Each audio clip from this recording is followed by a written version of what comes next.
I was pleased to be asked to chair a steering group of leaders from a range of sectors across Northern Ireland to plan for a series of conversations to help generate ideas about what kind of Northern Ireland would be like for the future. Strong themes came out of the panel discussion, focusing on areas of co-design, building on each other's strengths, limiting bureaucracy to enable us to be agile and respond more quickly, the need to trust one another, the need to take risks, and the ability to be able to make mistakes. I was struck powerfully by how strongly people wanted to work together. And that's perhaps unsurprising because the emphasis on shared purpose, that when you wipe away all the differences, people want to achieve essentially the same things for the good of Northern Ireland, is right at the heart of all of this work, whether it's at the level of Northern Ireland as a whole, or whether it's at the level of the individual local authority areas in which partnerships have made so much useful progress. So no better time for us to use our collective experience, our insights, to shift how we work together to make the right policy and to deliver the best outcomes across Northern Ireland. An economy in which fairness, equality, opportunity are celebrated, demanded just as much as growth, success and prosperity are, all the while protecting and looking after our resources, both our people and of course our planet. We really need to have that longer term programme for government as soon as possible. It needs to have clear targets and named interventions. It'll have to have a realistic multi-annual delivery budget alongside it, and not only deliver on the political imperatives and provide for good public services and infrastructure, but also achieve real progress on economic, climate and well-being outcomes. The pandemic has been the most trying of times for society, and that can't be underestimated. However, there was collective agreement across the panel that the pandemic had also forged new ways of working and working together that, if maintained, could continue to see Northern Ireland flourish further into the future. The flexibility from departments and the trust that was built across sectors should be nurtured to encourage transformative ways to work cross-sectorally moving forward. I think Northern Ireland may underestimate the extent to which you have all brought it to a point where it could be not just a success, but at the leading edge of what's being done in the world to bring people together in a different way, to reframe thinking about shared purpose in society, and to move away from top-down ways of approaching how a society achieves what it wants to achieve, to an approach that genuinely involves everybody joining in the common purpose and bringing what they can. Ultimately, we need a clear vision of the Northern Ireland we want, political maturity to agree not only on high-level outcomes, which will be far off in the distance, but also on the how. And one very strong theme was that it's much easier to write and to think about the future that we have than really to get some of the policies and choices into practice.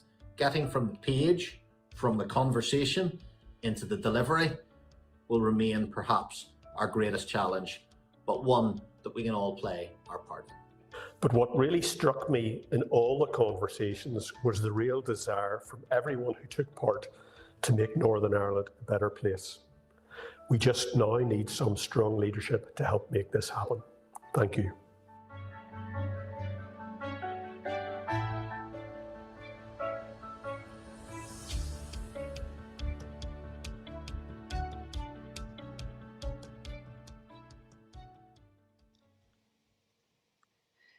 Good afternoon, everyone. I'm delighted to open the conference and to welcome you all here today. Over a year ago, CO3 and Carnegie Trust UK invited a group of cross-sectoral leaders in Northern Ireland to come together to form a steering group to plan for a series of events which would give civil society some space to explore what we have learned and that we can take forward as we move beyond the pandemic. In the planning, we as a group debated some of the cross-cutting themes that touch all aspects of life in Northern Ireland, and indeed some of which have been heightened by the global pandemic. The pandemic has shown us some of the best that we can offer through collaboration, innovation and relationship building. But it has also exposed gaps, and it's certainly left us questioning what will our new normal be. During these debates, we started to ask the question if there was an opportunity to seize some of the change that the pandemic has driven and respond to the gaps that it had exposed. We started to ask ourselves questions: what kind of Northern Ireland do we want? And how do we involve civil society in this debate? This culminated in 7 events taking place in the autumn of 2021, exploring key issues facing public policy in Northern Ireland.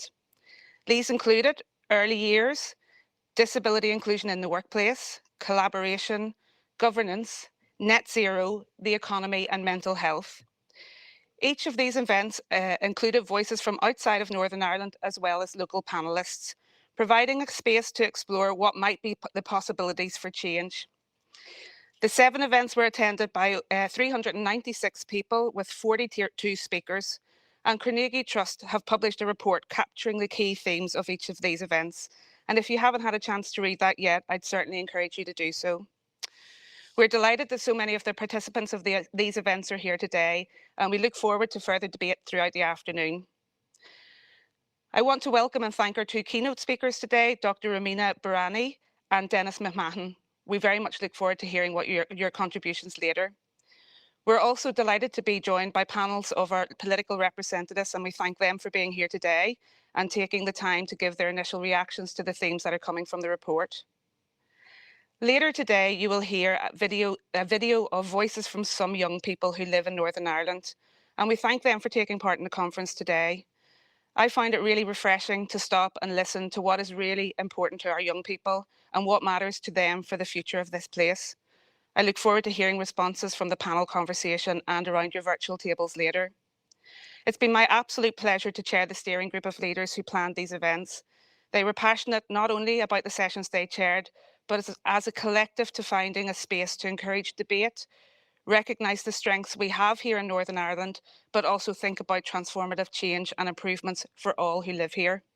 So my sincere thanks to the steering group, some of whom you will hear from later in the panel discussions. A special thanks to Jen Wallace and her colleagues at Carnegie UK. Drawing on their experience of similar Carnegie events in 2021 in England and Wales, creating a space for change, Jen helped to guide the steering group in the planning for this series of events. And also to our colleagues at CO3, Nora Smith prior to her departure and Karen Gallagher who took up the reins and stepped in to support the planning for this conference. Always a very professional job. When writing this for today, of course, I didn't know what the news from Stormont would involve and bring to today's debate. But this is still an opportunity to step back and think about this place where we work and live. Of course, there are many challenges in living here, most noticeably, maybe today of all days, at times political instability. But as the days stretch and we see new shoots all around us, and as COVID restrictions start to ease further, I believe there has to be some room for optimism. So please use today as an opportunity to have your voice heard and join the conversation around what kind of Northern Ireland you want. Thank you.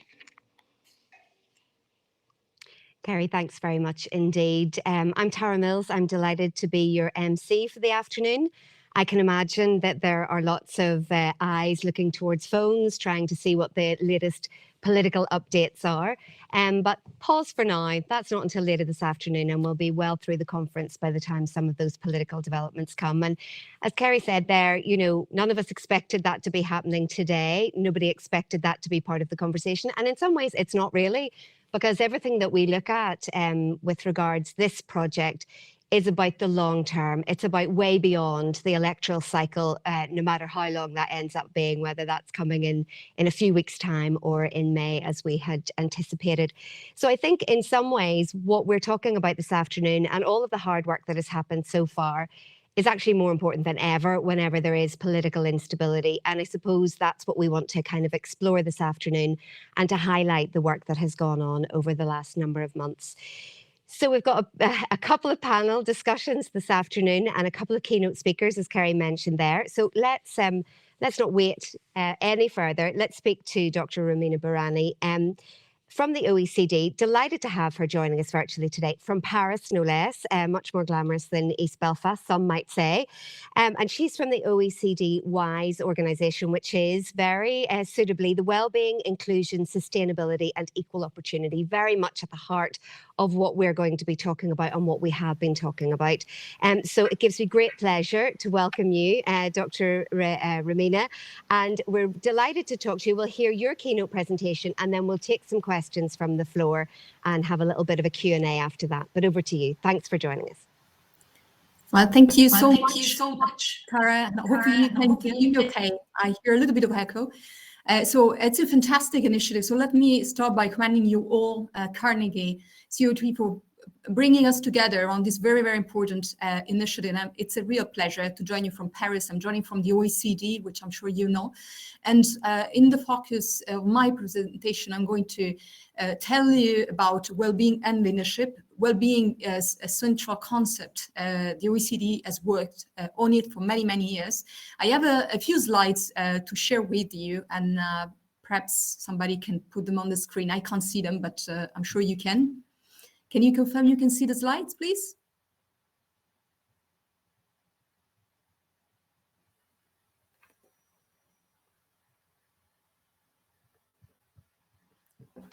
Great. Okay, and we can move on to the next one, please. What I would like to do this afternoon is the following. First of all, give you a very, very brief overview of the Wellbeing Framework. Then immediately go to talk of the new well-being needs that have emerged in the wake of COVID-19, because I know that these were at the core of the conversations that you had over the past few months. And indeed, it's not just the needs, but also the opportunities that in fact are there to tackle and address the new needs. And so what are the new leadership challenges that are for us to address?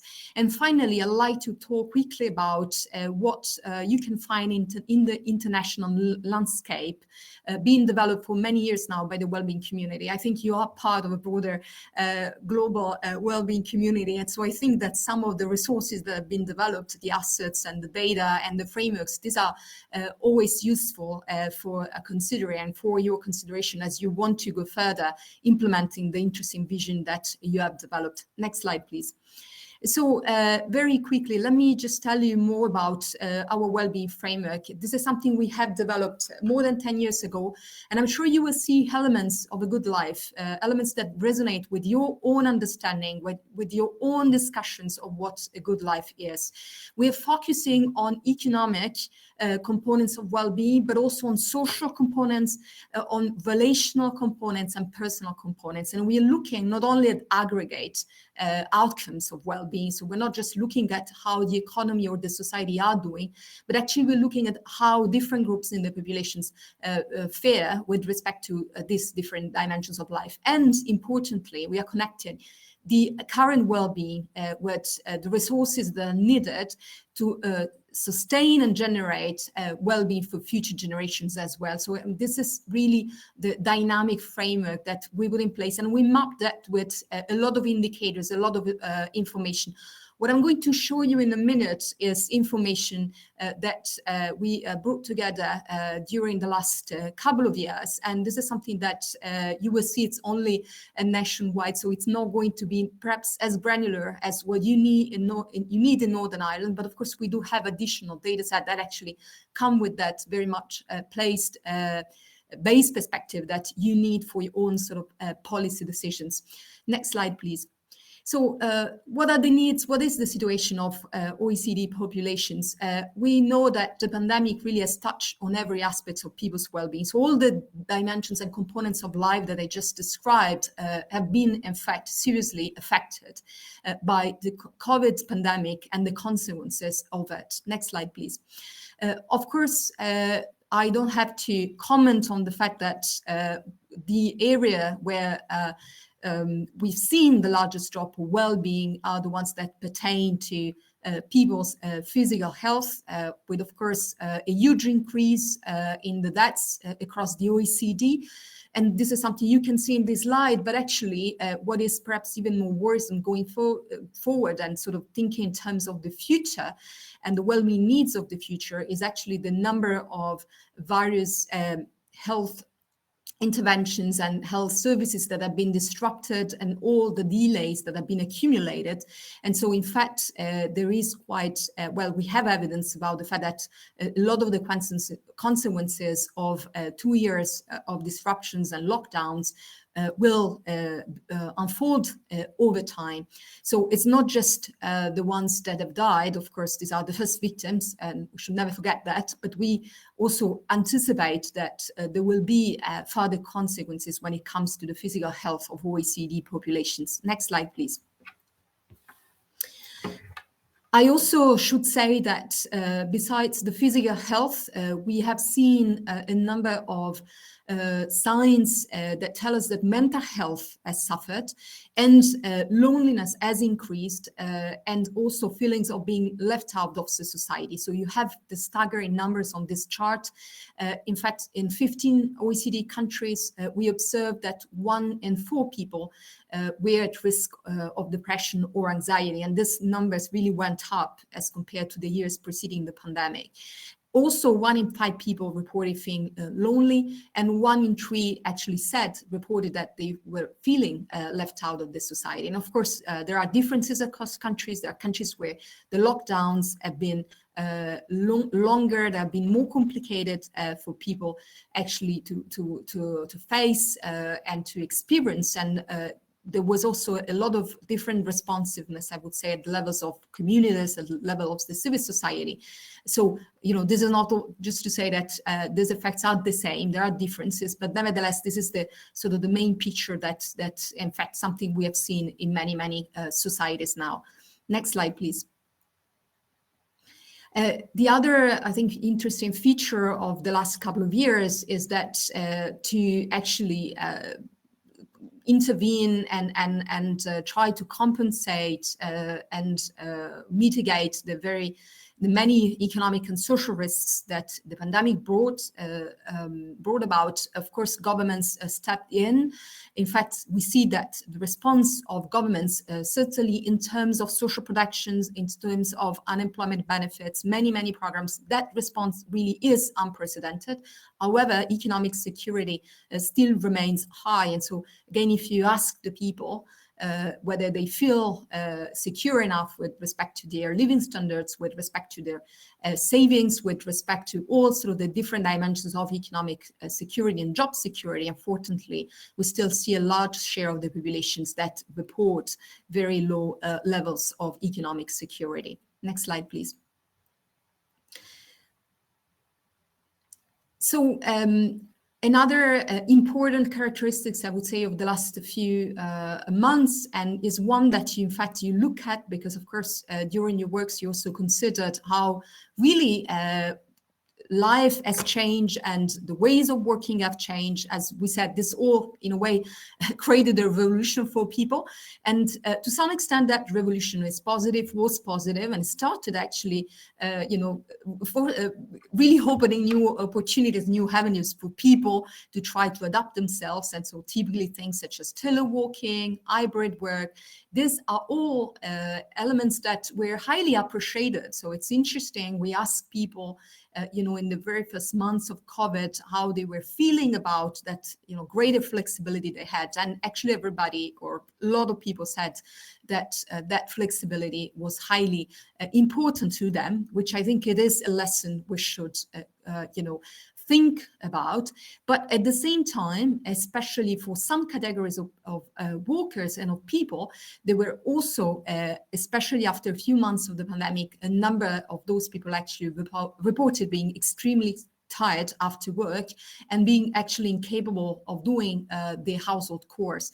And so those needs actually were expressed much more by women, but also by people that were struggling with making ends meet. So it's not, let's say, the difficulty in reconciling work and life balance, the difficulty in being able to put boundaries on private life is not something, again, that was observed across the entire population. We really see some groups of the population being particularly strained by the new ways of working. And again, this is very important, I think, in terms of future lesson. Next slide, please. And I'll try to move on because I really want to go to the challenges part of my presentation.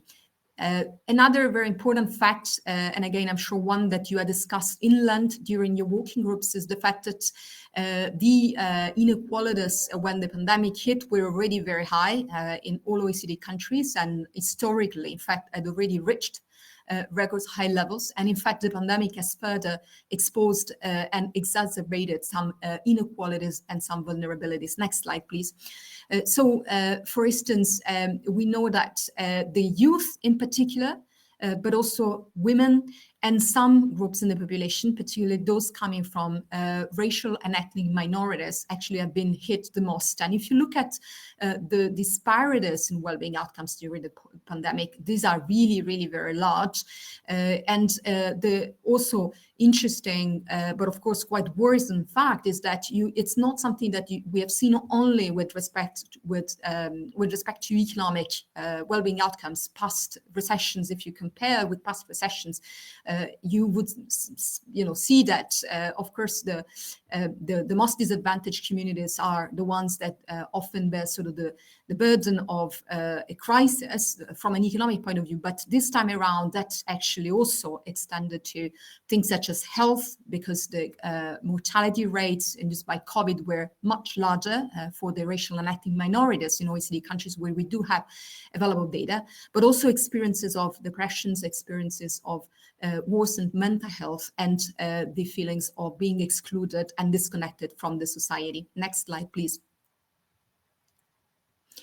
As already said, youth are the age group that has been impacted the most, not so much from a health point of view, but actually when it comes to the jobs, and of course, not only today, but that may have consequences for the future as well, especially for those that were entering the labor markets, mental health, social connectedness, and life satisfaction. We have indications on all these indicators that youth really has been impacted the most. Now, of course, this is also the most important generation, and in a way, these are also the ones that will make the change. And in many countries, we're already seeing that they are launching themselves in a number of initiatives. So they're not being passive to what they have seen and what they had experienced. But nevertheless, it is important to say that any policy effort and action now really need to focus and prioritize on youth as opposed to others in the population. Next slide, please. So very important at community level and city level, what we see that the housing conditions, the housing neighborhoods, the way people were living together really became much more important for well-being during the COVID pandemic, because of course people had to stay home, they couldn't go around, they really had to do and cope with the houses they had, with the access, for instance, to gardens that many didn't have. And so we see that, interestingly, the ones that had young children actually experienced the larger falls in life satisfaction. So subjective well-being really went down, especially for those that had young kids. And because we know that in many countries, in fact, those parents were also the ones that had to adjust to the new sort of school arrangements. And of course, they had there again sort of to put under strain the work-life imbalance. They had to sort of juggle and reconcile job, the household necessity, but also really very often the management of learning of kids. And also the ones that didn't have any partner actually declared to be much more lonely than they were before. Next slide, please. So as I said, in the well-being framework, of course, we look at also the future. We look at what are the drivers of well-being over time. So we need to understand what happened during the COVID that actually had an impact on the stocks of natural, human, and social capital. And what we see is that all of those capitals need to be rebuilt after the crisis. Next slide, please. So one of the aspects, and one of the, in fact, I already commented upon, is the fact that youth have been impacted, but in particular, what we see is that it's the number of young people that are not active in the education system or are not active in the labor markets. This has, in fact, increased after, in fact, many years when this trend had decreased. And so, that is really a very bad news for the OECD as a whole, because essentially this is the future human capital of nations. And so a big focus now of governments as they build back better and reconstruct is to make sure that those young individuals that, again, are not actively contributing or not actually participating into society, they can be reintegrated as quickly as possible. Next slide, please. It's not just about education and skills, it's also about health and the not very healthy behaviors that many of us took during the pandemic. And so, in fact, the majority of OECD populations gained weight during the pandemic. They exercised less, they consumed more alcohol, and actually, when it comes to smoking, we don't see a very big difference, but we do have actually evidence, especially now, that the consumptions of drugs has increased as well over the last 2 years. So again, these are of course quite worrisome effects that again will probably have sort of a fully visible impact in the years to come. Next slide, please. So it's also the social capital, is also the trust that people put in institutions towards society.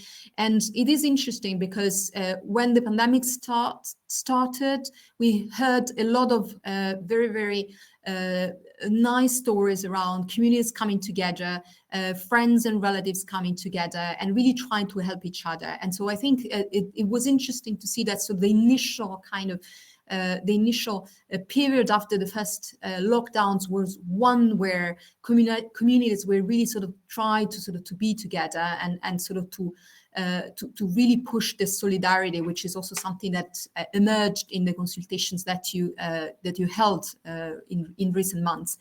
But unfortunately, after a few months, then the pandemic started, we see that many adults actually felt that their countries were more divided than they were before the pandemic. So actually, the trust in others started declining, and also in fact, the confidence in governments. Next slide, please. So I already mentioned about the trust in institutions, and this is data that stopped in 2021. I don't believe that we have more recent data, so maybe this situation is changing, although of course the picture also varies across OECD countries and is very, I would say, dynamic and one that really is affected by, for instance, things such as vaccinations campaigns and the various type of institutional measures that governments have taken. Next slide, please.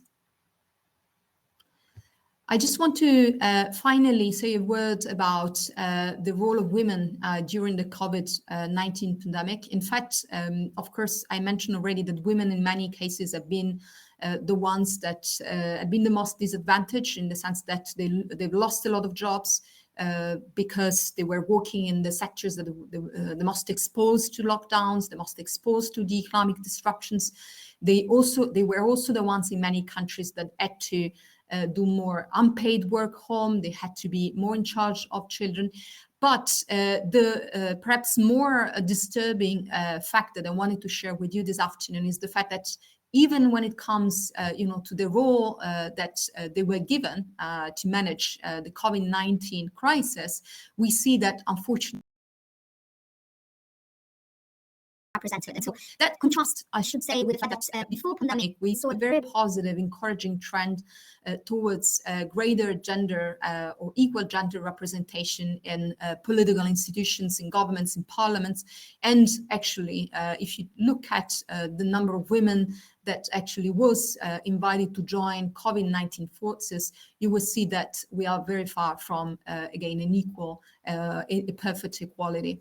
Next slide, please.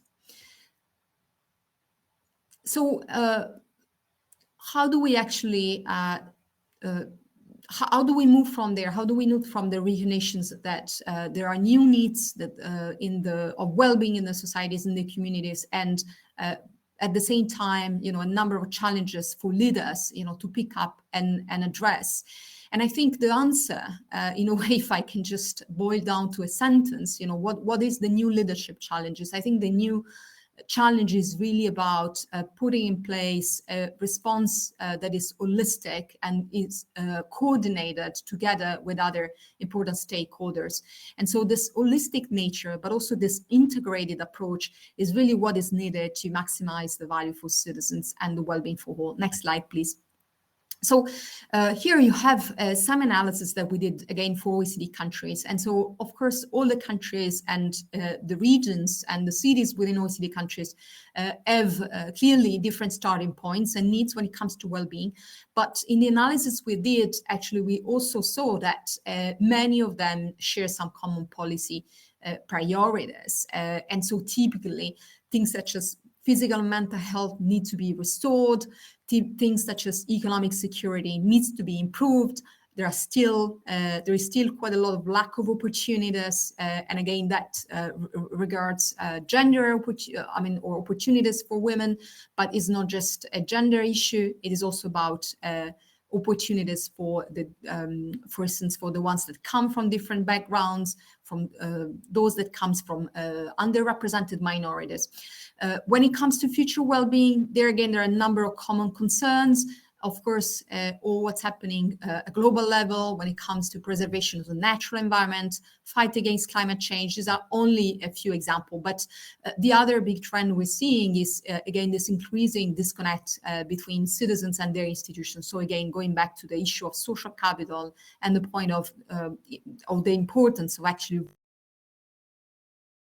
of confidence in our institutions. Next slide, please. So it is important for all the policy actions and measures that need to be taken at any level of government to consider that, again, those actions need to be packaged in a very, very coherent way. And so it's not about intervening with isolated interventions. It's not about just say, I want to help with economic well-being. I want to put in place actions that can create new jobs, for instance, because it is about understanding the entire range of elements that are needed to actually improve people's well-being. And so here you have a very interesting chart that tells you that there is really a very, very strong interconnection between the social, relational, and environmental well-being outcomes. And so, again, when you are designing, you're a policymaker and you're designing an economic intervention, you have to think about the social implications of that. You have to think about the relational implications of that. And increasingly more, obviously, you think about also the elements that connect with the planet and with the preservation of natural resources. Next slide, please. So typically here you have a chart, and again, this is perhaps not very surprising, but clearly we see that in all countries right now, one of the main priorities is making sure that building back matters starts with very, very clear and committed actions to fight against climate change. You look at energy-related CO2 emissions, and they drop during the COVID lockdowns, and of course because they were related to a decrease of economic activities. But actually, now you can see that they've been quite resilient. And we're going to publish very soon a report that looks at SDGs and how OECD countries stand with respect to the 2030 agenda. And it is quite incredible that we still have a lot to go when it comes to all the planet goals. So I'm just saying this because you can't think about social well-being without understanding how that social well-being is going to evolve and be shaped actually by the broader actions that need to be taken to preserve the planet. Next slide, please. So this is a very, very important slide because in a way it really contains sort of the essence of what we are recommending to our countries to actually improve well-being in the wake of the COVID, and really sort of to give significance to the words of building back better. So building back better for people. And I think in your report, you were also saying for people, but also by people and with people. And again, this is very, very aligned with the approach that we are including in our reports, and this is exactly the point of this slide. So we're saying there are 4 important things to do to ensure that governments can work to improve well-being. First is refocusing policy actions on what matters the most to people, the most urgent priorities. And for that, it is tremendously important to listen to what people want. So it's really important to get that strong feedback. And I think initiatives such as yours, where you are bringing citizens in, providing them a space, the opportunity to convey their voice and their views, this is fundamental. You really need to start from what people want. You need to ask them the question. Then the second action is about redesigning policy and programs. As I said, we need multidimensional integrated approach. I'm going to share in a minute some examples of what we call the triple win policies, because they are good from the perspective of enhancing current well-being, but also future well-being and inclusions objectives. Very importantly, you can't really change people's well-being if you don't start by really going across the board and putting in place join-up policies. That means you need to realign across policy departments. And of course, for civil society or for local governments, you may not necessarily have departments, but you may have teams, you may have groups of people that work, each of them responsible for something, but because you are developing something that knits them all together and brings them together around a unified vision, you also have to ensure that whatever they are doing is fully sort of articulated with that broader vision. So again, the idea is really aligning in the sense of having those constant insert thought by the different groups and teams that are working on improving people's well-being, to understand, what are the different implications of the policy decisions that are taken on their respective sort of areas of work and influence. And finally, very importantly, again, this is really at the core of the well-being work, is the idea that everything that is done needs to be reconnecting people with the public institutions, of course, not just the public, but also the private institutions. So it is important to carry out constantly dialogues, and those dialogues really need to be multi-parties, multi-stakeholders. So great to see that in your workshops you had a number of representatives from different sort of walks of life and cross sections of society. This is great, because of course we really have to have that very, very strong consultation and strong interactions and understand, and that's actually the process that creates trust and legitimacy of the vision, but also actually that also the moment where you start going real about the possibilities that this is going to be implemented. So it's not just about the vision,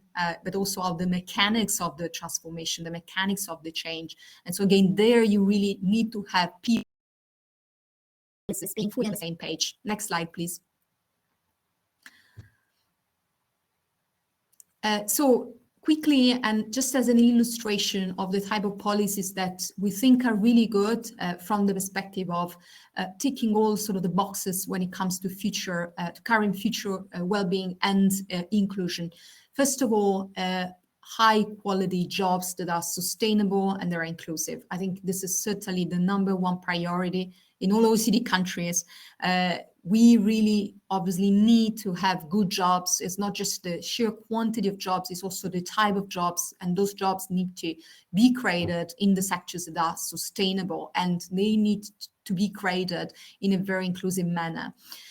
Of course, it's not the jobs, but also the transitions and how you support the transitions to actually meet the new needs that come with important trends such as digital, climate change. You need very often a transition that supports people, and typically the upskilling policies and the lifelong learning opportunities. These are really the best ways you can put in place. They are not the only things you have to do. Of course, those opportunities come with also revisited social protection to take into consideration the new well-being needs of the populations. But again, we couldn't stress more the importance of making sure that education system and upskilling systems really keep up the pace with the new challenges that are posed by the economies and the societies.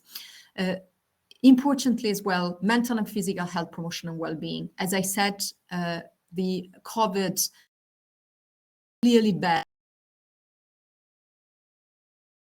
And already before the COVID hit, we see that many OECD countries actually were going with, unfortunately, large numbers of the populations that couldn't see a doctor for mental health issues. So they actually said that they didn't have enough access to mental health services, or those mental health facilities actually were too costly, were not enough affordable. So there is an area where much more needs to happen to ensure that the mental health of citizens is actually really supported in a very preventative manner. And finally, all of the governments. So here I already said we need to align across the governments, and that will also come with reinforced trust. Next slide, please. And I believe that, okay, I'll go quickly on this one, and then I really have to run because I know that I'm being too long, and I apologize for that. So I mentioned so far mainly what governments is going to do or is supposed to do. And of course, I've spoken a bit about the role of civil society, but I don't want to forget the private sector, in particular corporates and companies, and because also they have a clear role in building that better, and especially when it comes, to objectives such as creating sustainable, inclusive, and good jobs. Of course, they are the actors that can make the change in that direction. And I just want to quickly mention that respect an initiative that we launched and we're supporting at the OECD. This was created, in fact, back in 2019 with the G7. It's called Business for Inclusive Growth. But the interesting feature of this initiative is that you have there 40 companies, multinationals, working together with OECD governments, and they're trying actually the companies to change their business models, their business solutions and practices in a way that is much more inclusive. So here you have some of the actions that they are undertaking. And so those actions are very much coordinated and discussed with OECD government. So this is just an example. Of course, there are many other interesting initiatives done together with companies. But I think I wanted to reflect on this very interesting trend that we're seeing where more and more actors from the private sector are coming together with governments and civil society to actually share a common roadmap to build back better. Next slide, please. So I would like to finish my presentation, and you can move on to next slide, please. So I would like to finish my presentation to give you the sense, first of all, the hope. I've spoken a lot about things that are there to be addressed. And of course, this is a very, very strong call for actions that urges action. But I also wanted to say that we have done a lot in the past few years at the level of the OECD countries to actually be able to tackle those needs, to be able to give answers to citizens, to be able to ask questions in the right way and be able to come with the right solution. So we are very happy in the OECD to actually being to having been sort of witness of the many efforts that have been done in many countries to actually develop multidimensional well-being frameworks. And again, here you have some work that we have done where we were just mapping those initiatives. So this is just at national level, at state level. But of course, if you start looking at what collectivities, what communities, what cities have done, this, in fact, map will be much bigger and populated with many more interesting initiatives. But really the main message you should take from this chart is that a lot is happening and a lot of traction, in fact, for this agenda. And I think this is all very encouraging and, again, extremely inspiring, but also practically telling about the fact that, if there is a strong political sort of will to change things, then there are good starting points. And this slide offers a few examples. Next slide, please. So here I had included a couple of examples. So maybe we'll just skip this one and we go directly to second Next, we'll skip this one as well, and I'll share the slides so you will have all the details for those of you who want to read the slide. Yes, okay, you can stay with this one. Very good. So New Zealand is one of the countries in the OECD that actually has pioneered the use of wellbeing frameworks. Here on the chart, you see what is going to be, in principle, the new wellbeing framework. They call it the Living Standards Framework. They are updating the existing one, and they are now running a huge consultation. What is interesting in New Zealand is that this was developed at the level of the Treasury. And so, you know, this was really this agency that was putting this together, and then was trying sort of to use this to inform in a collective way the decisions that other departments could undertake.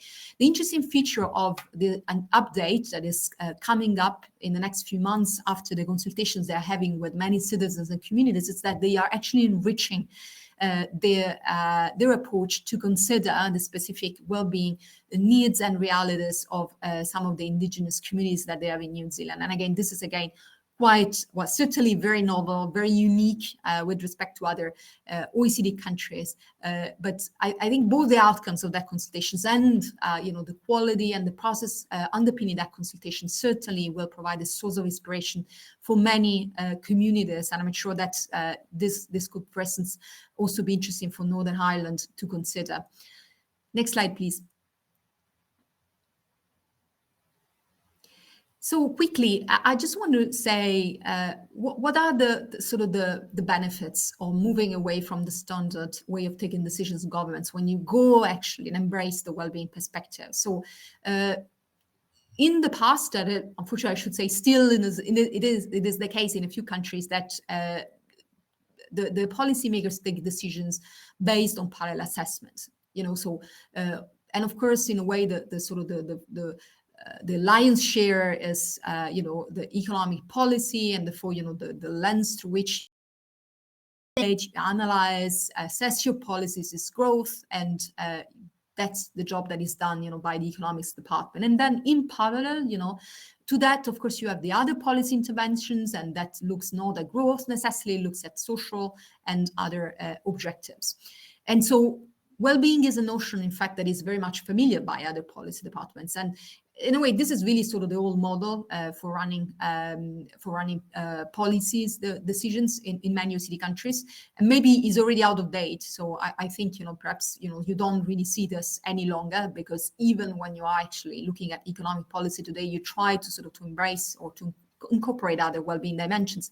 Nevertheless, it is still the case that, in a way, the economics departments have a relatively narrow understanding and considerations of well-being aspects. And so what we are saying here is that, of course, you need to enlarge, the framing, and you have to make sure that you are, again, applying a very, very integrated perspective to things. Next slide, please. So essentially what we're saying is that we need to move towards integrated assessments. And so that's really what is offered by the beyond GDP indicators, by the indicators of social progress. And you have many, many countries and states.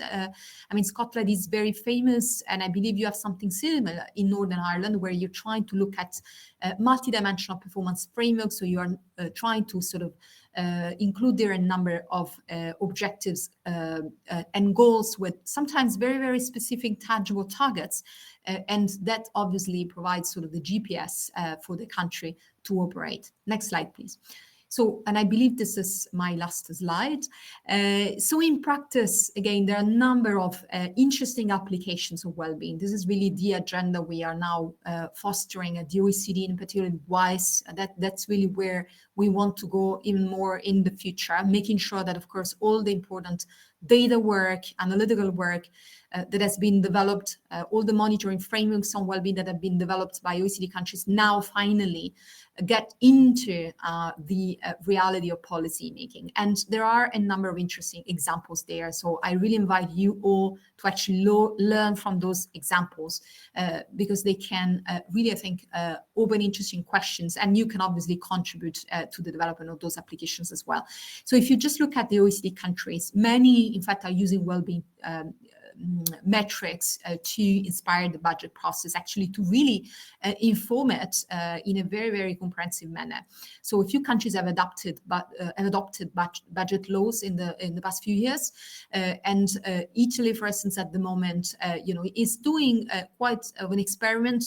Every time that they come with a budget law, they are doing assessments of how that budget law will have an impact on people's well-being. Ireland is now working on something very similar, and again, they're developing this quite of life framework, but the final purpose would be to put it to use in the context of the budgetary decisions.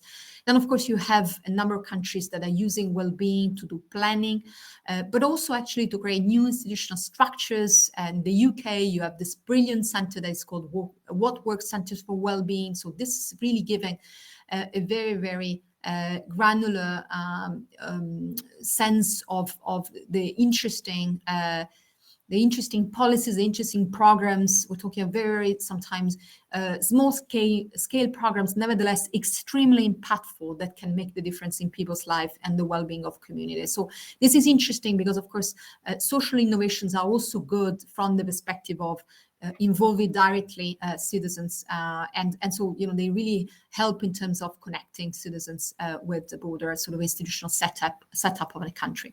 And finally, a number of policy tools, again in the interesting green book that contains very specific and I think action-oriented recommendation in terms of how to use the well-being methodologies to inspire and define policies. And finally, what New Zealand has done to again move from sort of a well-being vision to actually the budget reality that sets priorities based on the well-being needs of the New Zealanders.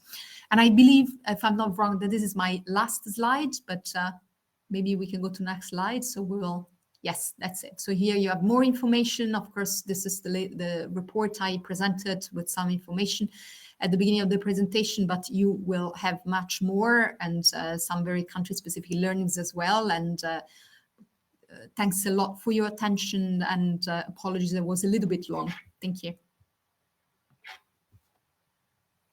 Do not apologise. That was absolutely fascinating, and with lots of questions. You've answered one of them there. People really wanted to get a copy of your presentation, so we can put that up again a little bit later on just to give people the link. You've mentioned New Zealand there a couple of times. One of the questions we've got from the floor: where should Northern Ireland look for ideas on innovation in pandemic recovery? So do you want to talk a little bit more about New Zealand, or are there other countries who are doing this well? So I think so. New Zealand was interesting on a couple of fronts, I would say, during the management of the COVID-19 crisis. So one aspect, for instance, is the work that they have done in particular for protecting the well-being of children. So child poverty, the reduction of child poverty is one of the most important objectives of the current New Zealand government. And so when the pandemic had started, in fact, they immediately put in place a number of actions, and they reached out to the civil society organizations because, of course, they know that the central agencies can steer actions, but that they're not on the ground.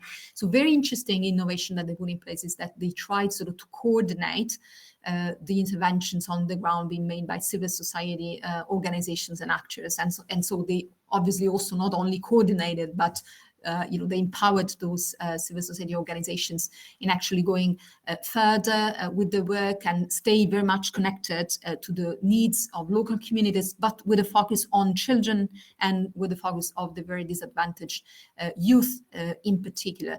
And of course, also in terms of the budget allocation, so in fact, that's one area where New Zealand really stepped up to ensure that the COVID wouldn't be too bad, in particular for poor households and also with children.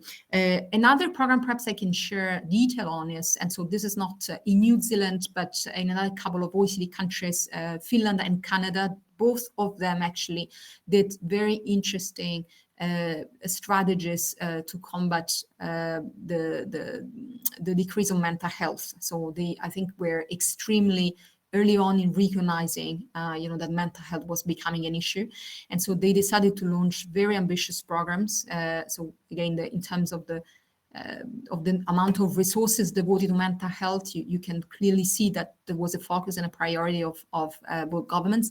And they also decided to go with a very broad strategy. So, it wasn't just, in the health sector, but they tried to understand, for instance, how things such as the schools or even the labor markets, how all those other policy areas in a way have to change with a consideration of other well-being aspects. So I think these are some examples.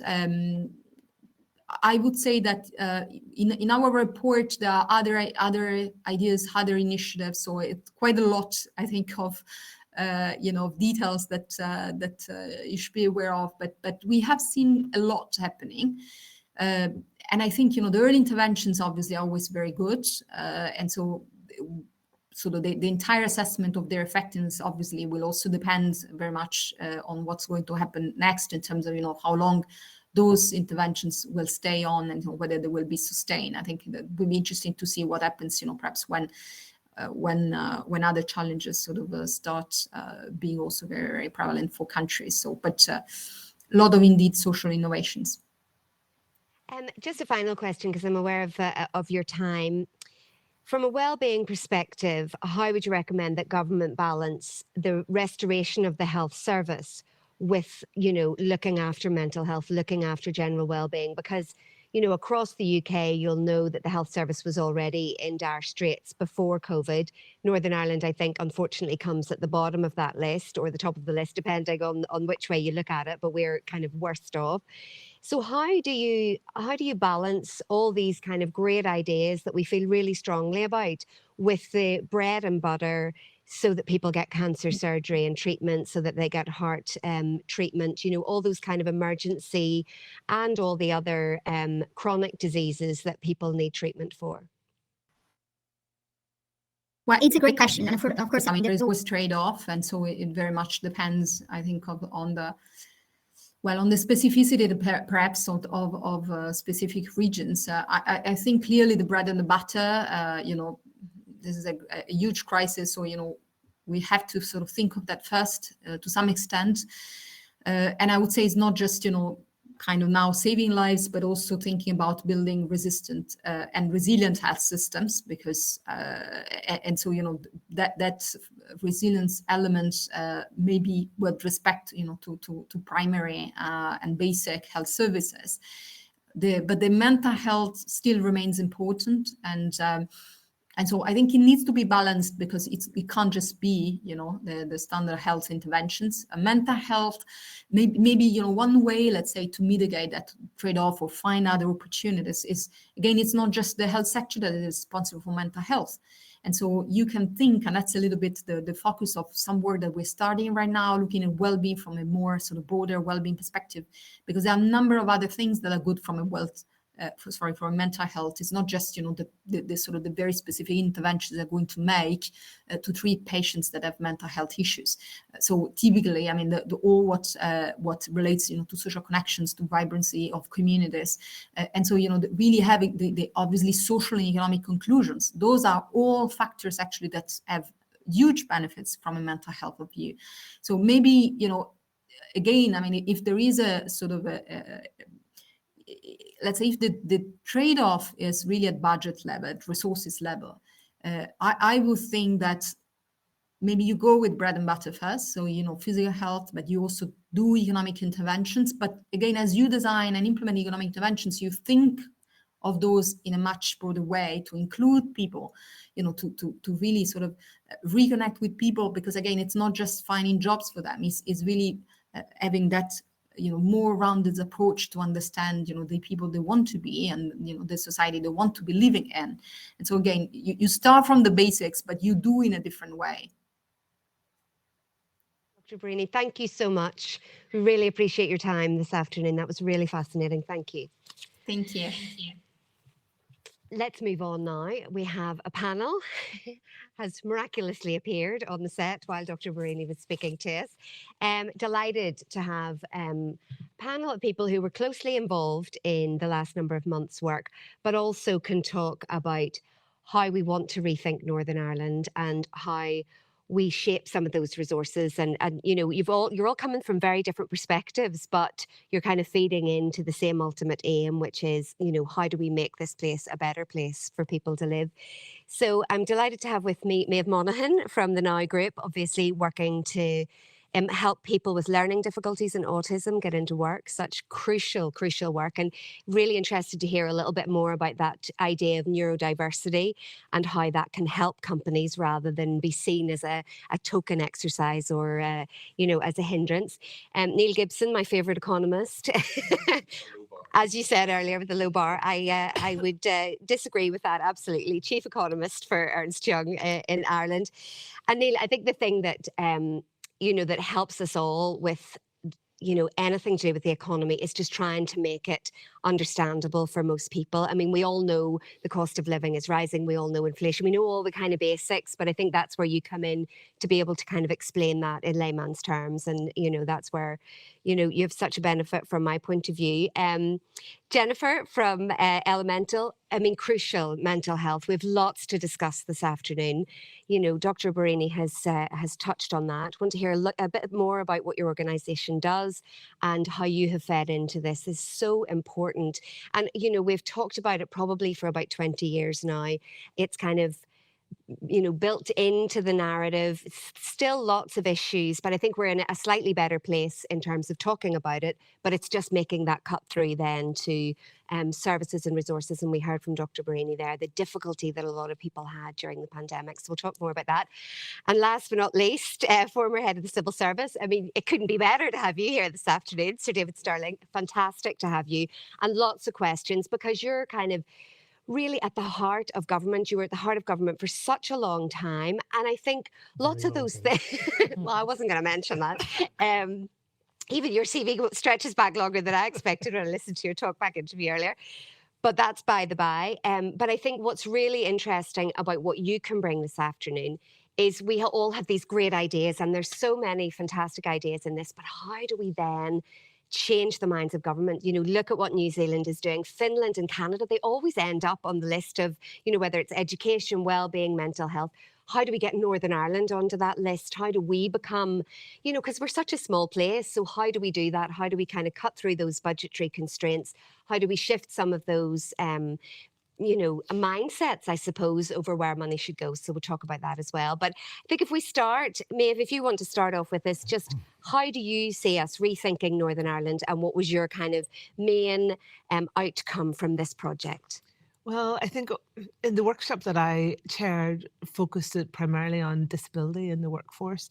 And I think it was really invigorating to hear the speakers and see the engagement in the workshop. I suppose what we're starting to say is, you know, just like the previous speaker says, the idea of ability and our community represents everybody. So when we started talking about disability, it was very, very evident that actually it's all of us. And if it's not us now, it's us in the future. So, you know, we were very clear that this is not a group. This is not us talking about a group of people who sit over there. This is us talking about all of us at some stage in our life. And the fact that ranging disabilities will happen. And, you know, as our population ages, the challenges change. So as we're moving into looking at a new Northern Ireland, workplaces are starting to look differently about the ability and the population overall. We have a lot of changes in the economy. You know, lots of employers are finding it really, really difficult to get people. So they're starting to have that conversation about how they can look at inclusion. And the panel were really interested in the fact that they were saying that often previously it was a tick box piece, or it felt a bit like a tick box piece. So there was an initiative from on high that said that they had to look at inclusion, but now people are looking at it as a business case. And they're looking not only at the fact of employing people into the organisation, but how the employees that they have at the minute maybe acquire disabilities, and making workplaces a safe place for people to be able to disclose if they have challenges, and understanding that it doesn't prevent somebody from working, and that diversity and inclusion in the workplace is good for business. And, you know, the figures are still so high for people with disabilities, I'm thinking, I read somewhere recently that visually impaired adults it's kind of like a staggering 80% plus unemployment rate. And I know there's a big drive with a lot of organizations to offer kind of internships and, a very small amount of money on top of benefits, all that kind of stuff. But where have you seen business really benefit from taking on people or recognizing within their own workforce where there are perhaps a neurodiversity issue, but how that's actually become a benefit rather than a drawback? Well, I think the conversation is starting to change. So even in my time working in this sector, we've gone from where it would have been you would be talking to an employer about an individual person who was interested in a job in a workforce, and you were trying to nearly sell that person into the company, to now a business discussion about businesses who are challenged to find people to fill positions. So they're starting to have to look at different groups of people. So they're more interested now than perhaps they were. But also businesses are starting to realize that the spending power of disabled people. And so it's not a charitable, a conversation about it's something that we should do. It's something that businesses can't afford not to do. So, certainly even in relation to the work that we're doing, businesses are starting to realize that the more diverse their workforce is, the more innovative they are, the more successful they are and commercial they are, it's good for their business. But they're also starting to realize that the customer base, we are all part of a community with spending power. You either have a disability or love somebody that has a disability, and people are choosing to spend their money with businesses that are are inclusive and promoting and progressive. And I think that conversation has changed a lot of it. So we're not looking at one person now. We're talking to businesses that are committed significantly to being inclusive and looking at employment and employing a range of different people. And it's not just, lots of people say it's, tech industry and they're looking at neurodiverse people. I think that's a very, very narrow window. But overall, businesses are starting to realize that they can't afford not to look at making their workplaces inclusive. It's interesting because a while back I interviewed a young man who had quite severe autism, had struggled a lot at school, had obsessive compulsive disorder as well, but was an absolute car freak, absolutely loved everything to do with cars. So it's kind of struggled throughout school. But at the point then when a local garage took on 2 young people and he was one of them, and they said, well, look, we'll try you both out and we'll see how you go. Well, he was the one that got kept on. He's just turned out and has a fantastic career now, really enjoys the work. But what the garage, the other mechanics said that they didn't really have any understanding of autism before he started to work there. And they then kind of embraced the kind of quirks and idiosyncrasies that we all have, but he perhaps just displayed them slightly more obviously, if you like. But actually it became a massive benefit because he knew everything about every car that came in. That kind of autistic mind benefited that garage enormously, and he's doing so brilliantly now. Well, I think one of the things, as an employer, you're looking to employ people for their passion and their interest in your area. So what better person to work in a car piece? And I think it's about match as well.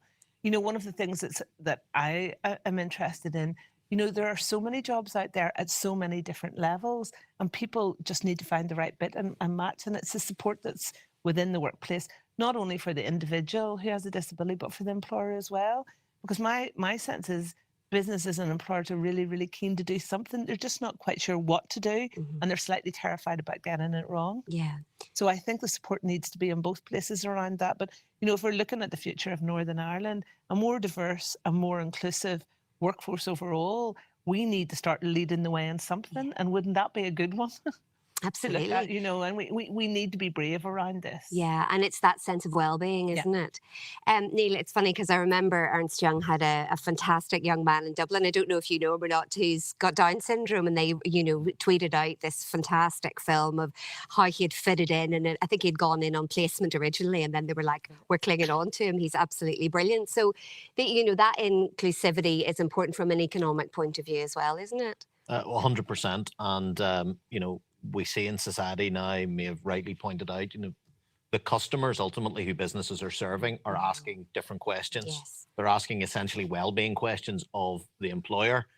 But the real eye-opener for many employers is the true opening up to real diversity of thinking, of approaches, and beginning to see that everyone has their own quirks and idiosyncrasies and trying to see, well, where are the benefits to my organization? And it has been the story you told there about the car mechanics, exactly the same experience for us as an employer.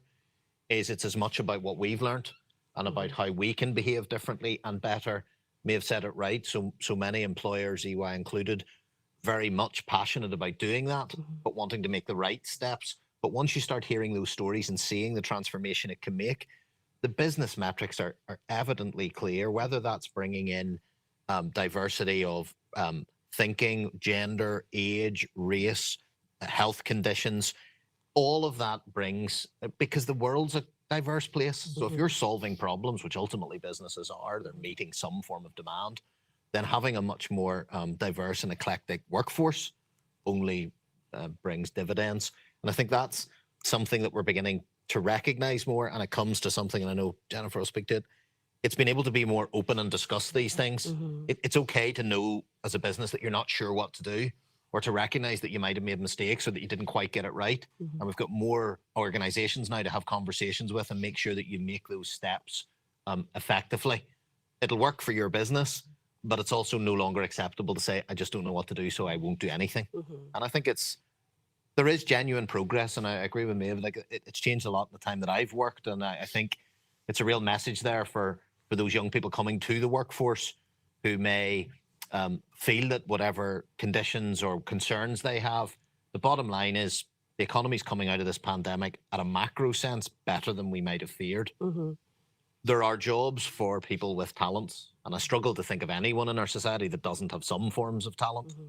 And that's a good and encouraging message to say that the talent that you have, matched with the right employment opportunity, everyone's got the opportunity to flourish, and we're seeing more and more businesses recognizing that talent, what real diversity looks like, is breaking down some of those. I mean, I was reading somewhere recently that, our kind of sense of well-being as a society is usually about GDP. We look at that and think, well, how well is the economy doing? So our people might be doing well. I mean, how far along do you think we are from removing ourselves from that as the only metric, as the only measurement? We are getting much better, and indeed the panel that, now I have to give a shout out to Richard Johnson, my good friend in the Ulster University Policy Centre. Unfortunately, COVID meant I couldn't actually do the panel that I was meant to be chairing, so I feel a bit of an imposter. But listening to that conversation, experts from Wales, from Scotland, public sector, private sector, government, what came through in that is there is a growing sense that we have to get beyond GDP, GDP essentially being the sum of wages and profits. So you can see why economists measure it. If you're making more profit and paying more wages, you're going to have more tax receipts, you're going to have a wealthier economy, and that may allow you to do some other things with that income. But that's clearly not a sufficiently good measure of a sense of well-being. But what we heard from all of that panel is the good news. It's becoming, we heard from Dr. Barini, becoming more common that we have frameworks for measuring it. We're getting better at having the toolkit to try and measure these things. That's good and encouraging. We can see all of the evidence of how, and indeed the pandemic here has helped sharpen our focus on how health outcomes, how educational outcomes all matter to our sense of well-being. But even with that toolkit, I think what we have to recognize, and I think came through very clearly in the conversation, is as you think of a broader church of what you consider success to look like, or what you think well-being or economic, societal and environmental progress would be, there is necessarily a complexity that comes with that. So one of the reasons of it having been reduced to a very simple indicator in the past is partly the ability to explain it and how you're doing. So one of the really important areas of progress is making dashboards, indicators, or ways to be able to articulate the well-being journey that people can grasp and understand. And sometimes, my background as an economist or technical professionals can worry, is this exactly the right measure? Have I got exactly the right figure? And a lot of the lessons from Scotland are, get as close as you can with what's available and start to make progress. Don't be delayed by the fact that you haven't 100% got the right measure.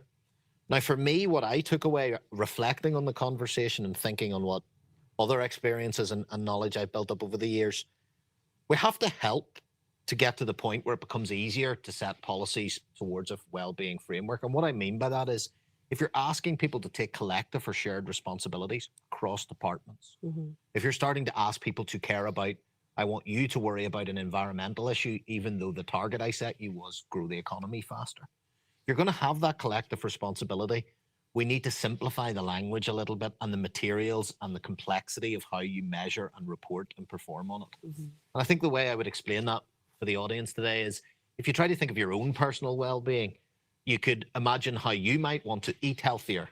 I'm taking an example very close to my heart here, Sarah, but you might decide to delay that today because you were very busy in work.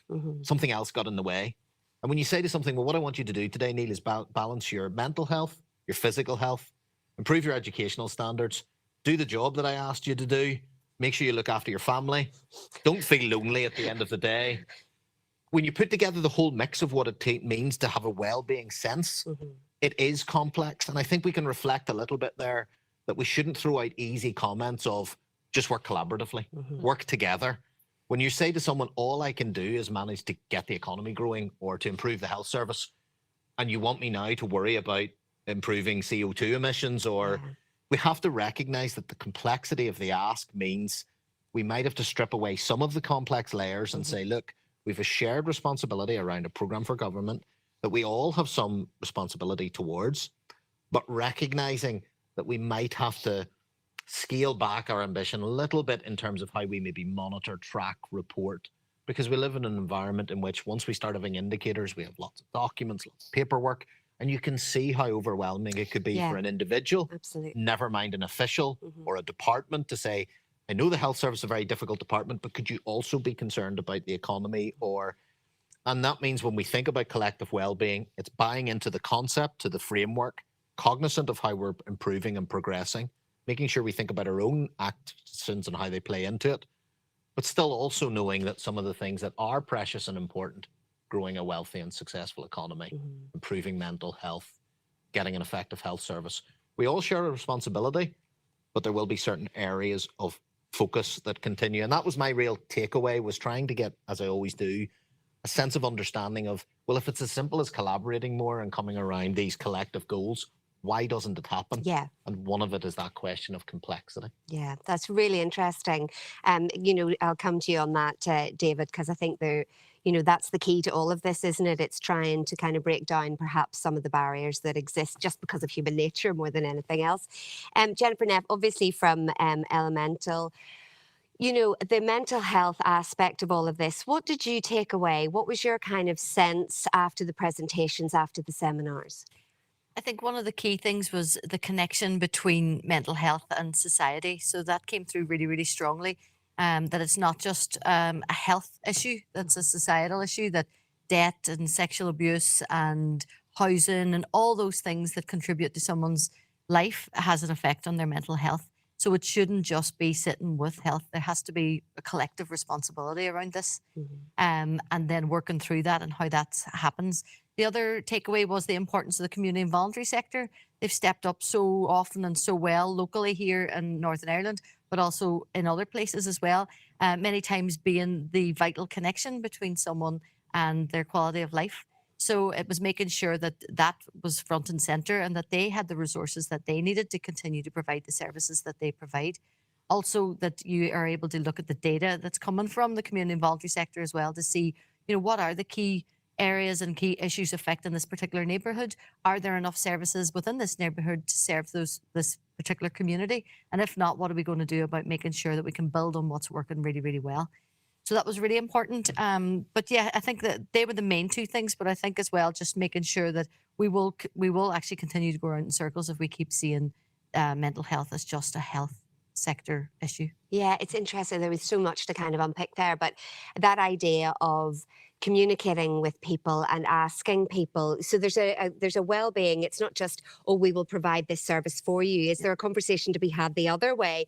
What is it you need? Because actually some of those things, if you look at, I'm thinking of some of the health and wellbeing centres that have gone into areas of severe deprivation, there's massive success around what they've been able to offer alongside our traditional primary care. So, is there an extension of that we could do? But is it about not saying one size fits all of those communities, but going in and saying that what is it you need and trying to get, because you get engagement then the other way. Exactly. And there's lots of great examples of where that's happening already, where the conversation, where a referral may be made by a GP, for example, or a social worker, And the referrals made through social prescribing is a good example, where it's made to a community and voluntary sector organisation that might have community navigators or social prescribing link workers, where they have the time to sit down and fully understand the challenges that someone's going through, then to help them navigate through all the different things that are available, because everyone doesn't know all, like where the debt advice is. There might be a walking club, there could be an art class.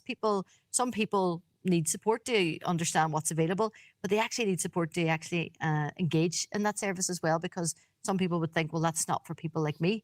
So in many places that you see now with the social prescribing model of care, the link worker will be attending the service with that person, for the first few weeks.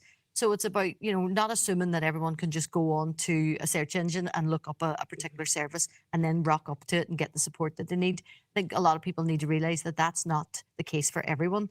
But there's great examples here locally in Northern Ireland. But we brought in also the life rooms. So Merseycare NHS Foundation Trust, they were one of the panellists in the session.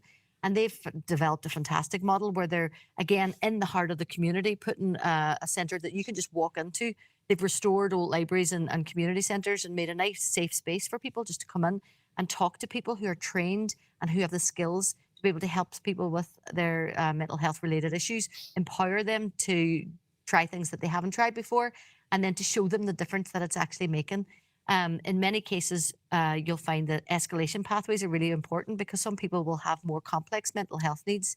It might not be solved particularly within the community, and it might have to be escalated into maybe secondary care or another sector, but it's having that support. And I think what Merseycare have done really, really well is provide that support and that safe space and those escalation pathways to really help people to transform their whole outlook, I suppose, on life and get the support and empowerment that they need.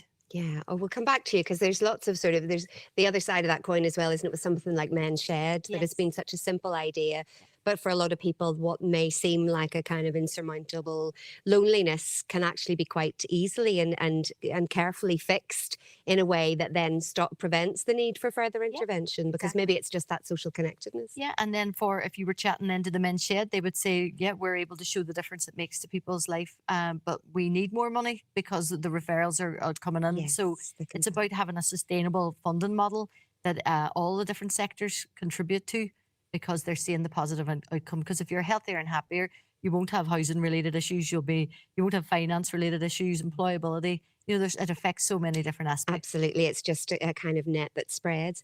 So, David, how are we going to fix it? No pressure.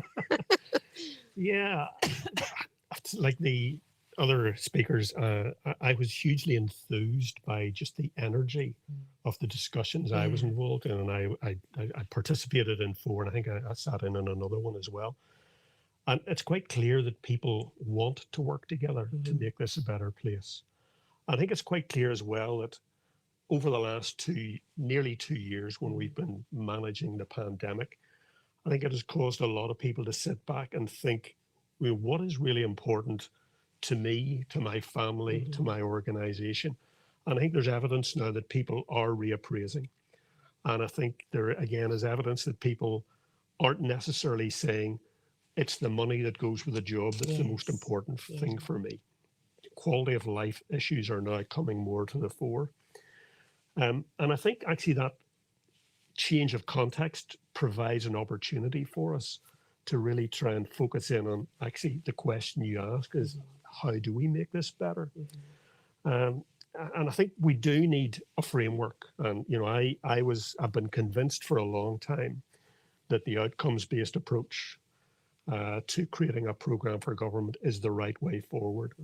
And I think one of the things that was quite remarkable with the work that was done 4 or 5 years ago, maybe 5 or 6 years ago, was the extent to which people bought into the idea of having some clear outcomes and some very clear measures about how we would determine how well we were getting to those outcomes. And when you look at arm's length bodies, councils, NGOs, an awful lot of people bought into this and started to redesign their business plans to, around the outcomes. And I think it was a shame that for 3 years we didn't have political leadership and we lost a lot of the momentum there. And I wouldn't want to get preoccupied with today's headlines. I think we've got to try and remain optimistic and positive and capture the energy and enthusiasm that is still out there to work together. But I think you still do come back to the real need for some strong political leadership in all of this. When you look at the countries that are doing well in this, you know, New Zealand, Scotland, Scandinavian countries, they've all got political structures, political classes that have a pretty strong, coherent view of where they want to get to and an idea of how they go about doing that. We've got a more complex political environment here, and I think what, you know, those of us you might describe in civil society need to do is to work with, encourage, and facilitate, you know, our political parties to try and get them focused on working together, as I say, within an outcomes type-based approach to try and deal with some of these big issues. I know it's difficult, isn't it? Because you can appreciate from their point of view. I mean, it's happening as we speak. Daisy Hill Hospital, local reps. I mean, we just fall back into that. I mean, I'm not criticising them when I say that. I'm just making an observation. It is very difficult for a local community representative, whether you're a councillor, whether you're an MLA, whether you're the MP, to say, yeah, that's a great idea to downgrade services in the local hospital. It takes a very, very brave politician, particularly so close to an election, to do that. So is there a sense that, you know, perhaps the civil service does need to step in and does need to do more, or can it? I mean, is that unrealistic to say that the reform of the health service, which we so desperately need and we talk about for years and years, and we have report after report after report, and yet it doesn't get done? Do you think there is something about the pandemic, because people had to work much more collaboratively to, you know, respond to the need for COVID, and then to look to how they were going to do cancer services and how they were going to look after organ donation? Is there something that we need to make sure we harness this time? Yeah, now I'm retired, I can say things that I Exactly. couldn't say before. Go for it. My experience is that the electorate, you know, people are actually more sophisticated and aware and prepared to accept that some difficult decisions need to be taken about the way our public services are configured and delivered. I think what's needed is clear explanation whenever, you know, if somebody identified that you can do things in a better way, but short term it might lead to some disruption, or it might need people to have to access a service in a slightly different way. I think there's a role for giving those who are actually running the services a clear voice, so that they can explain clearly how this change, this reconfiguration, if you like, is going to lead to better services for people. And I think if we can find a better way of actually communicating that, I think people would be up for that. And I think by extension, you know, I think some of us are maybe going to need to pay more for service in the future. And I think there needs to be a more honest discussion about that as well. Because we're not going to get the services we need unless there is investment in them. And at a time when there are limited resources, we are going to have to explore perhaps paying more for some people who can afford it, paying a little bit more, perhaps not providing the level of support that we did in some areas in the past as well. We just need an honest conversation, I think. Yes, I mean, it's the narrative, isn't it? I mean, the example that always sort of comes to my mind is the Royal Children's Hospital. So, you know, you don't really know about it unless you have a child that needs to use that service. But when you go into the children's hospital, you sit there in the waiting room and you find that the person next to you is from Enniskillen, or they might be from Oma, or they might be from Maherfelt, and you say to them, "Oh, do you not go to your local hospital?" "Oh, no, our consultant's here. We get straight in the car and we come up the road." But yet that's not really publicised, that people are already kind of understanding, as you say, probably the electorate is more sophisticated. They understand that where the service is better might be a bit further up the motorway, or it might be further journey to take. And I appreciate there are major problems for people living in rural areas in Northern Ireland. So, you know, there are things that I suppose that we need to do where we might change where services are delivered, but at the same time we improve a bus service, or we, you know, bring in the little busy buses or something. You know, is there do we need to do all of that a bit better? We do, and I wouldn't want to be glib about this. You know, I think Neil explained very well that this idea of approaching problems holistically, collaborating better, It isn't always easy, but it is the way forward. There's no doubt. If you want to fix something like provision of particular types of health service, then you are going to need to take an approach where there may need to be investment in wider infrastructure, in public transport, and a whole lot of things. And it's getting a process for planning for that and getting people working together is going to be the real challenge. Yeah. And sometimes you're going to be asking, I think as Neil hinted, you're going to be asking some people to do something which they may not see as being core to the job that they're doing. But nonetheless, if they do a little bit more of something, it'll give a big benefit to somebody else. And that's where, as I say, you need everybody involved in this much more collectively. Okay, I'm just keeping an eye on the time, but I do want to take some of these questions from the floor. We could talk all afternoon. Neil, this is probably one for you. This is a question from the floor. There's evidence that the wealthy have accumulated more wealth during the pandemic, thus widening inequality, which impacts on well-being across society. How might this be addressed or even reversed? Yeah, I mean, that's factually true. Certainly for the UK, the Bank of England data shows that predominantly it's actually retirees and high-income earners have been those who have built up. Yeah, if only we knew a retiree, we could ask. But who built up some resource due to the less choice for spending that was available during the pandemic, and that will have a natural. Now that's going to be exacerbated by the inflation problem we're facing now. So with very significant rises in costs, particularly around heating, that's also going to add to some of the inequality challenges that we have. Because back to David's point, we will have to think about in the future potentially a willingness to pay a little bit more for some of our services. But in terms of direct measures, one of the obvious things that we're going to see, and hopefully will happen as we begin to open up again, is seeing those people spending again. And it's important for all people to remember, if they have built up a little bit of income, that the choices they make with that spending does play a part. You know, it's very easy sometimes for people to say, well, if my politicians or my civil service did a better job, well, if you had built up capital that you didn't need, you could donate that. You could find ways to put that back into the system. Yeah. Even the spending that you make locally on cafes and restaurants or theatre, that will have an important impact to that business that will be providing incomes and jobs. And it's one of the things that I took very much from our conversations was wellbeing frameworks encompass a successful and prosperous economy for exactly the reasons we heard about being able to do some of those funding things we need to do. So I think it's very important that as we look at that, the responsibility for correcting inequalities partly lies with policymakers. Taxes we're all willing to pay. We're having, we heard in in the economics workshop about the Commission on devolution of tax powers and the potential for future choices to be made here around our excise duty, around other taxation measures, income tax. So we can make, or we will be able to make some more choices than we can already do. But it's also our own behaviours. We can make choices now to do what we choose to do with income that we've built up. And I think it's an important societal message to think about. If you have built up some capital through this very difficult time, we're hearing more and more stories of those who have had an incredibly tough time. So can we make sure that we, and I hesitate just to say charitable donations. That's not entirely what I mean. It's also the spending choices you make. But we've a civic responsibility to build a better NI. It's not only a question for politicians, civil servants, or more, to put it more bluntly, it's not always a question of what somebody else does. It's what we all do as a decision with our incomes. But the question is correctly framed.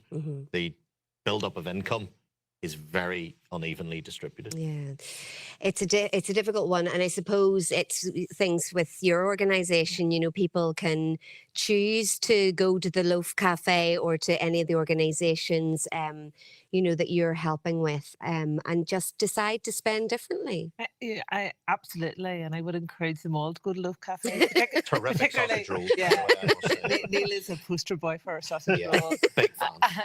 But in all seriousness, I believe that money needs to touch the sides in Northern Ireland. Yeah, I think that's exactly what you're saying. There is a philanthropic piece of it, and that idea, if you've got some, you should be giving some back. And actually, Northern Ireland is one of the most generous regions around that, but also the idea of where the money is spent. And I agree around us looking at spending our money locally and socially, but also for government to be looking at social value in the procurement, one of the major spenders. most of the money that's coming in to start to look at building things back better. The idea of opening up the supply chains and being really, really brave and look at procurement opportunities that are not at the detriment of local and SME businesses here, but collaborative spending and supply chain partnerships that mean that you're not only, you can spend locally in the shops, but you can also use the money that's been spent on contracts to give opportunities to social enterprises, other voluntary and community organisations that then bring the social impact and employ the people. So that idea of I've always believed that it's not the economy needs to do better and help all the people who are sitting over here who are unwell. Yes. I think it has to be a framework, an economic framework for well-being. Yeah. The money goes right round on that, and we're all part of the solution. Yeah, and everybody is lifted in that. It's worth saying, Tara, just on that very quickly.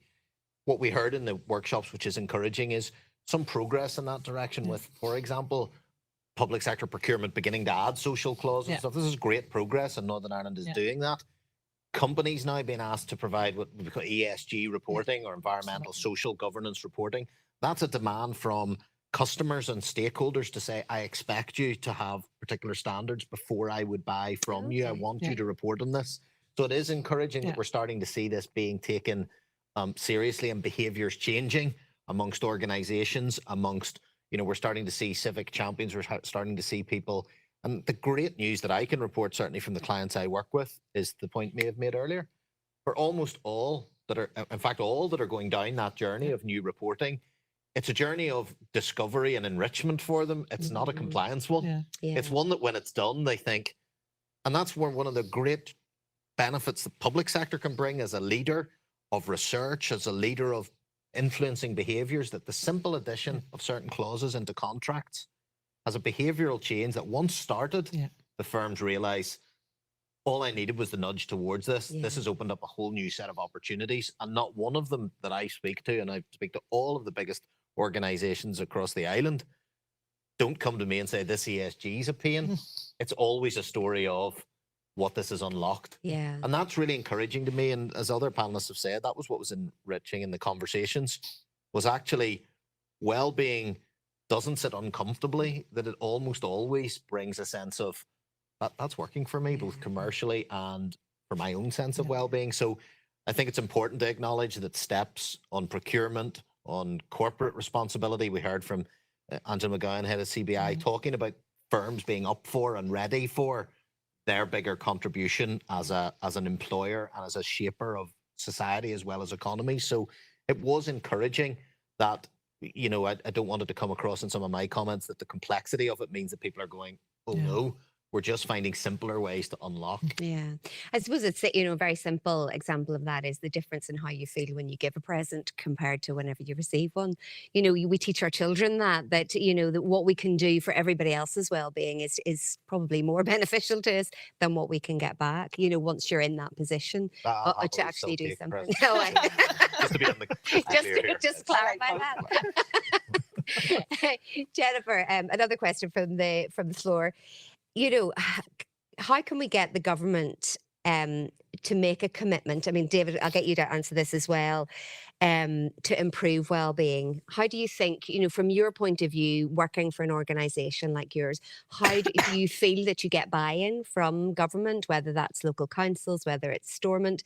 Do you feel that you're pushing at an open door there rather than kind of banging on it? I would say that we are probably more widely used in England, Scotland, and Wales, and we've struggled here. And I don't know why, but it's we're bringing all those partners together. We're providing the technology behind the ecosystems to enable that collaborative working to happen, so that you can actually see the difference. So our technology that Leanne Monk and I developed way back in 2013 has been used by councils and trusts and prisons and further in higher education and universities and GP practices all over, and community and voluntary sectors mainly, all over England, Scotland, Wales, and in some parts of Northern Ireland. But we've struggled here, and I think it's a leadership thing. I think in Wales certainly there's a really strong leadership where they're able to say, we're going to lead on this. You know, so when COVID was happening, they set up these COVID support hubs, and they said there's going to be 5 of them across North Wales, 6 of them, and everyone's going to get the financial support they need locally, the fuel guidance and support, any digital stuff that they need in terms of tablets and Chromebooks and iPads and things, mental health support, and employability support. So they were quick to set that up. They knew that technology had a role to play in it. You know, nothing beats face-to-face and the personal side of things, but there has to be a bit of a digital maturity behind a lot of this to be able to say, let's analyze this data, let's see where the gaps are, and let's see what's working well. And we've just found it difficult here for some reason, and I don't know what it is. You know, you've got champions in different parts of different sectors. So you've got people within some of the health and social care trusts that's saying, this is brilliant, this is exactly what we need. We've got all this great stuff happening. Let's try and pull it all together now in a way that we can actually work better together. And you've got champions in the community sector and some in the council, but it's just not, it just doesn't seem to be as joined up as what it is in other places. That's interesting, though, because I mean, that's something I can put to the politicians, you know, in the next panel. Because if you even look at what Wales is doing now with education, I mean, that's fundamental. Who knows if it's going to happen or not, but, you know, they're putting it out to pilot now. You know, we have 9 weeks in the summer, they only have 6, and they're trying to get rid of that, lengthen the school day. And David, I mean, that brings us on to the early years and schooling. And I know you were sort of specifically looking at preschool, but you know, that whole idea of childcare, and Dr. Barani was talking about the difficulty that women faced in particular during the pandemic because they largely took on the homeschooling, plus, you know, with regards how difficult things were in the workplace. So what do you think is the kind of best takeaway from trying to implement an early years strategy that just goes a bit wider? Yeah, actually, the early years discussion was really good, and I think the starting point I thought was excellent. There was a Professor Peter Moss, and he said you need to switch thinking away from a focus on addressing the childcare issue, which is all about the cost to parents of young children. He says the focus really needs to be on how best we educate our youngest children. Yeah. And he said, if you look at the places in the world where they do this really well, and again, it tends to be Scandinavia, New Zealand, the usual areas, they have a very strong focus on addressing that. And, you know, what he says is you need legislation, you need investment, and the focus needs to be on the child and on the family.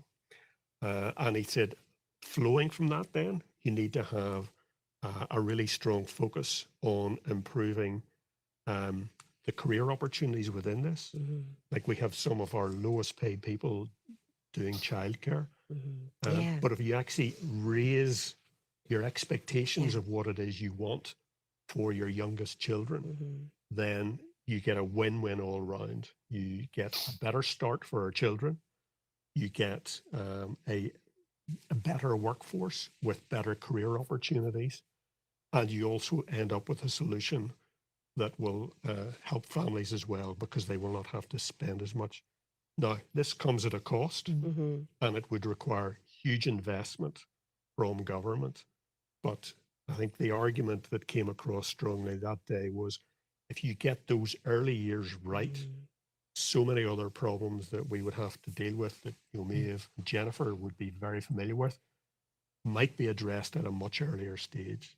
So it would require a revolution. It would bring you back to some of the difficult issues around financing and funding.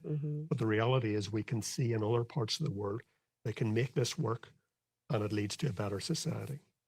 Fantastic. I'm aware we've run out of time completely. I could ask you many more questions, but thanks very much indeed. Really appreciate all your thoughts this afternoon, and thanks for taking part in the seminars as well. We'll be back in about 10 minutes, give everybody a time to take a break, but keep your questions coming in. We'll have the political panel up next.